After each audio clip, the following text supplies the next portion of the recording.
Ginjal merupakan organ terpenting dalam mempertahankan homeostasis cairan tubuh secara baik. Berbagai fungsi ginjal untuk mempertahankan homeostatik dengan mengatur volume cairan, keseimbangan osmotik, asam basa, ekskresi sisa metabolisme, sistem pengaturan hormonal, dan metabolisme. Ginjal terletak dalam rongga abdomen, retroperitoneal primer kiri dan kanan kolumna vertebralis, dikelilingi oleh lemak dan jaringan ikat di belakang peritoneum. Itu menurut Saifuddin 2011.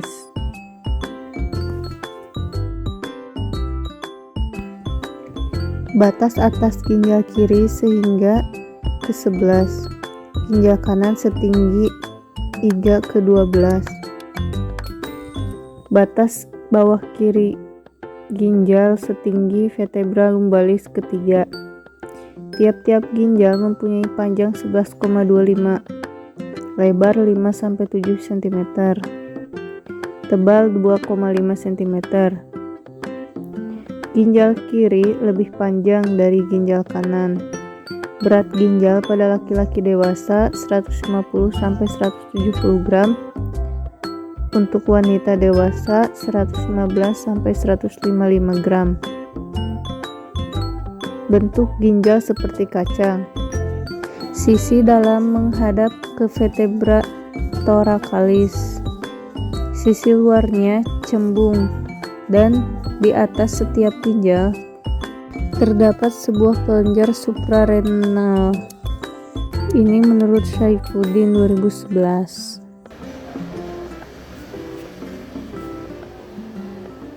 Fungsi ginjal.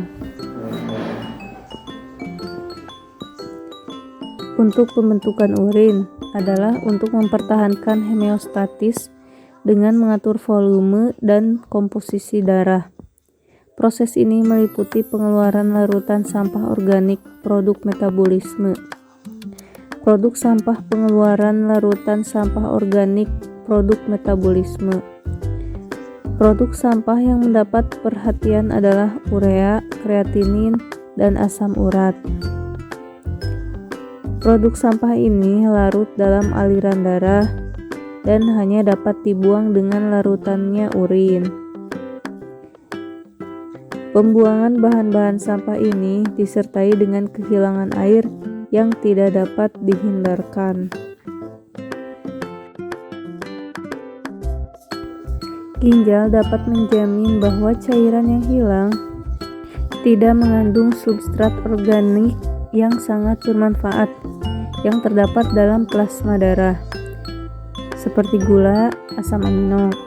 Bahan bernilai ini harus diserap kembali untuk digunakan oleh jaringan lain. Kemudian fungsi ginjal juga bisa mengatur volume cairan dalam tubuh. Kelebihan air dalam tubuh akan diekskresikan oleh ginjal sebagai urin atau kemih atau buang air kecil yang encer dalam jumlah besar. Kekurangan air atau kelebihan keringat menyebabkan urin yang diekskresikan berkurang dan konsentrasinya lebih pekat, sehingga susunan dan volume cairan tubuh dapat dipertahankan relatif normal.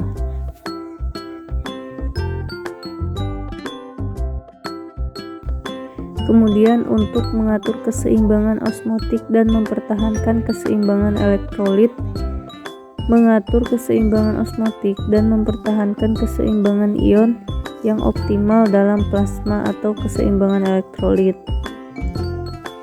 Bila terjadi pemasukan atau pengeluaran yang abnormal, ion-ion akibat pemasukan garam yang berlebihan atau penyakit perdarahan seperti diare dan muntah, ginjal akan meningkatkan ekskresi ion-ion yang penting, misalnya natrium, kalium, klorida, dan fosfat. Mengatur keseimbangan asam basa cairan tubuh. Keseimbangan asam basa cairan tubuh bergantung pada apa yang dimakan. Campuran makanan menghasilkan urin yang bersifat agak asam. pH kurang dari 6, ini disebabkan hasil akhir metabolisme urin protein. Apabila banyak makan sayur-sayuran, urin akan bersifat basa. pH urin bervariasi antara 4,8 sampai 8,2. Ginjal menyekresi urin sesuai dengan perubahan pH darah.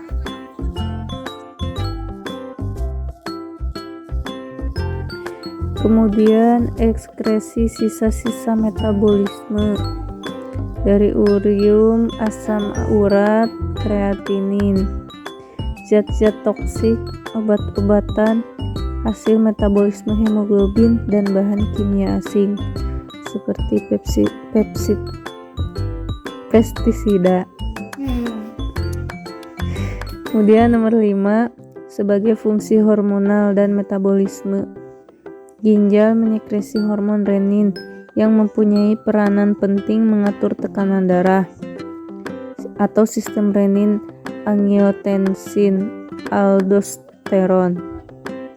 Jadi mempunyai peranan penting untuk memproses pembentukan sel darah merah atau eritropoiesis. Di samping itu, ginjal juga mempunyai hormon dihidroksikalsiferol atau vitamin D yang aktif yang diperlukan untuk absorpsi ion kalsium di usus. Itu menurut Saifuddin 2011. Sekarang ke pokok pembahasan, yaitu gagal ginjal atau disebut dengan gagal ginjal kronik. Dimulai dari pengertiannya dulu. Gagal ginjal kronik menurut Branner and Sudart 2000. Gagal ginjal kronik adalah kemunduran fungsi ginjal yang progresif dan irreversibel, di mana terjadi kegagalan kemampuan tubuh untuk mempertahankan keseimbangan metabolik, cairan, dan elektrolit yang mengakibatkan uremia atau azotemia. Gagal ginjal kronik terjadi apabila kedua ginjal yang sudah tidak mampu mempertahankan lingkungan dalam yang cocok untuk kelangsungan hidup. Kerusakan pada kedua ginjal ini irreversibel. Eksaserbasi, nefritis, obstruksi saluran kemih, kerusakan vaskuler akibat diabetes mellitus, dan hipertensi yang berlangsung secara terus-menerus dapat mengakibatkan pembentukan jaringan parut pembuluh darah dan hilangnya fungsi ginjal secara progresif. Ini menurut Baradero et al. Tahun 2008. Baik teman-teman, mungkin cukup sekian dulu untuk part 1-nya ya, karena durasinya panjang. Mungkin nanti ada part 2-nya. Ditunggu ya teman-teman. Semoga bermanfaat.